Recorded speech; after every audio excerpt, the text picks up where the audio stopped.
And I respect Mike. He's a legend. But it's time. It's my time now. There's a reason why I have the same birthday as Custom Motto. Because I'm going to teach you how to fucking box, Mike. Okay. And I respect Mike. He's a legend. But it's my time. Now there's a reason why I have the same birthday as Custom. Because I'm going to teach you how to __. Box Mike OK hired Mike Tyson is back at it with Jake Paul. But this time with words in a fiery live address Tyson unleashed a series of vicious warnings on Jake Paul for disrespecting his legendary trainer coups. D'Amato the first day he even met me, the first day he met me, he took me in his house. He didn't even know me, I can say honestly. I have a very deep affection for him. I do. It seems like Jake is getting too comfortable playing with fire. And Mike is tired of it now. We've said it before. And we'll say it again, making jokes. And laughing while someone is angry at you is one of the most disrespectful things you can do.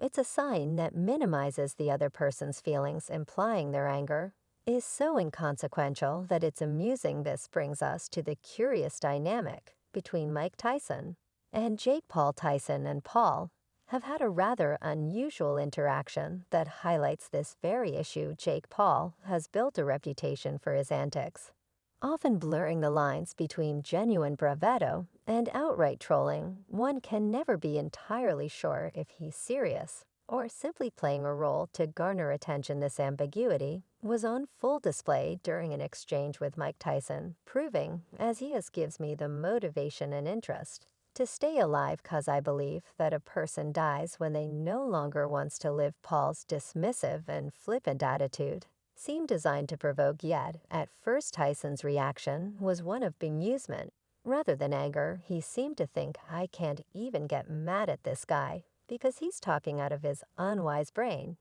It was almost as if Tyson couldn't even think of taking Paul seriously for a moment. One might have expected Jake Paul to break character, to laugh and reveal it was all a joke. But he didn't. However, there was a major moment when Jake Paul mentioned Cotto, Tyson's late trainer and mentor. You tell me, no, you tell me now. Be honest, that's not somebody high, you tell me. It could be Coke, know that.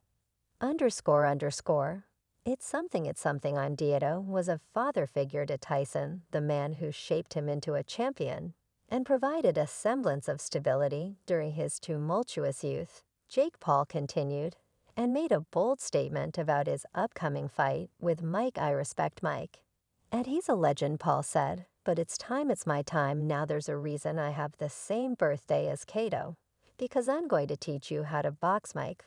This declaration was not only audacious, but also loaded with implications, given Kato's legendary status as Tyson's mentor and a key figure in his rise to greatness. Paul's casual reference to D'Amato did not go unnoticed. There was even a flicker in Tyson's eyes, a brief, almost imperceptible twitch. This was not a topic to be taken lightly, and certainly not something to be mocked. To understand the significance of this, let's delve into a historical analogy. After the attack on Pearl Harbor in 1941, Japanese Admiral Isoroku Yamamoto reportedly said, I fear all we have done is to awaken a sleeping giant and fill in with a terrible resolve. The sleeping giant, of course, was the United States military, whose response ended in the Hiroshima incident and Nagasaki.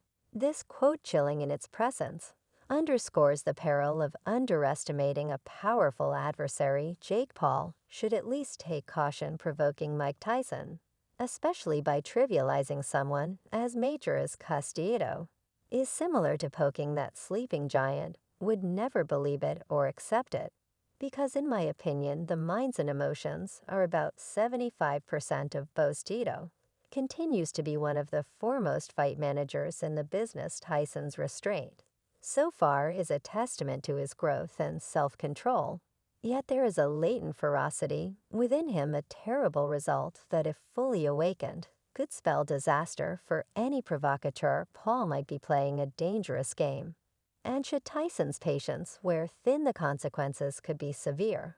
Or should we say our severe Tyson, known for his non-nonsense approach and brutal honesty, decided to not take Paul's comments lightly. Throughout their verbal sparring, Tyson repeatedly called Paul fat and questioned his credentials and power. As a boxer, Tyson, never one to mince words, promised to knock Paul out with the first punch he lands.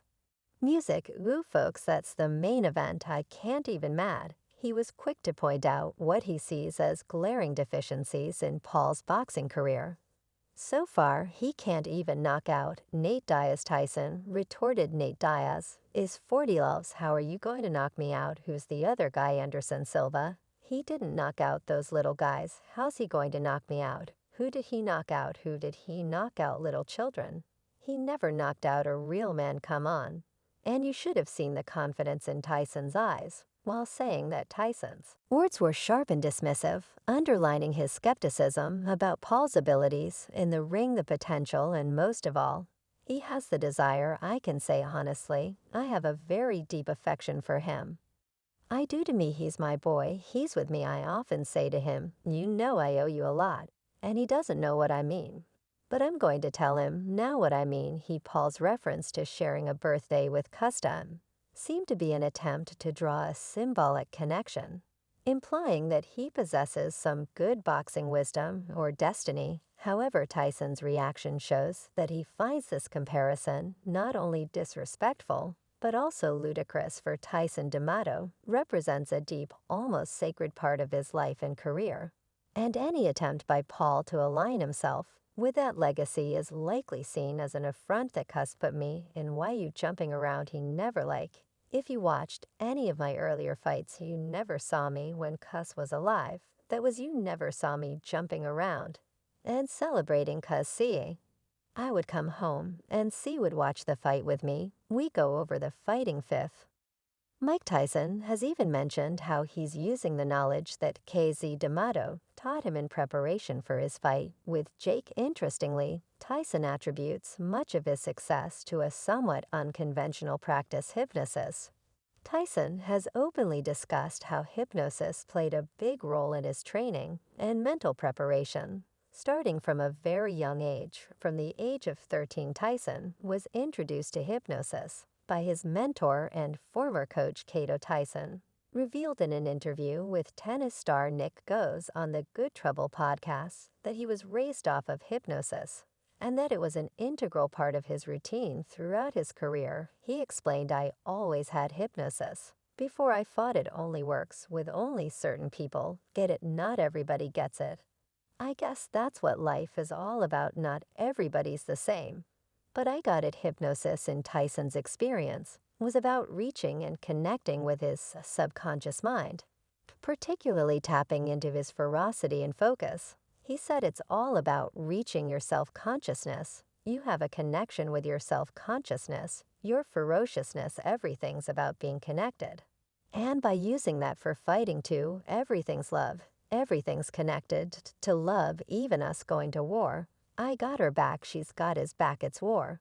And there's love. This connection between love and combat might seem paradoxical, but for Tyson, it underscores the unity and purpose. In his approach to boxing, he saw hypnosis as a way to align his mental state with his physical prowess, creating a powerful synergy that fueled his legendary performances in the ring. Tyson's reflections on hypnosis and its impact on his career were also discussed in depth during his appearance on the Joe Rogan Experience. He even shared how D'Amato would have him undergo professional hypnosis 2 or 3 times a day before sparring, training, and fights. My objective was to destroy, Tyson said, indicating the intense focus and singular purpose that hypnosis helped him achieve. D'Amato's philosophy was clear. Emotional detachment was crucial for Tyson's success. Tyson recalled D'Amato's words, feelings mean nothing. Feelings have nothing to do with your life. The only thing feelings do is distract you. We don't know about you. But if this is the kind of motivation that drives Tyson, maybe Jake should cancel this fight as early as he can. Under hypnosis, Tyson was taught to relax, focus on blackness and nothingness, and channel his inner savageness, effectively transforming him into the ferocious animal he was known to be in the ring. Beyond the physical and mental conditioning, Tyson's journey With hypnosis also speaks to his broader spiritual journey, reflecting on his evolution. As a person, Tyson mentioned on the Journey, the spiritual journey, it appears to never be over. Your spirituality changes, your intellect changes, your soul changes. I'm just at the stage now where I'm ready to meet God. Pretty much I'm at peace. Yeah, for Tyson D'Amato is a name that should be respected in all cases. And it's not right even a little for Jake Paul to compare himself with him. And he's sure he's going to knock out Jake for it. Despite multiple health warnings, former undisputed champion Mike Tyson remains defiant about his return to the ring. Tyson has faced criticism regarding his appearance and physical condition at 58. But he dismisses these comments as stemming from jealousy. In a conversation with Reuters, Tyson stated, "I'm 58.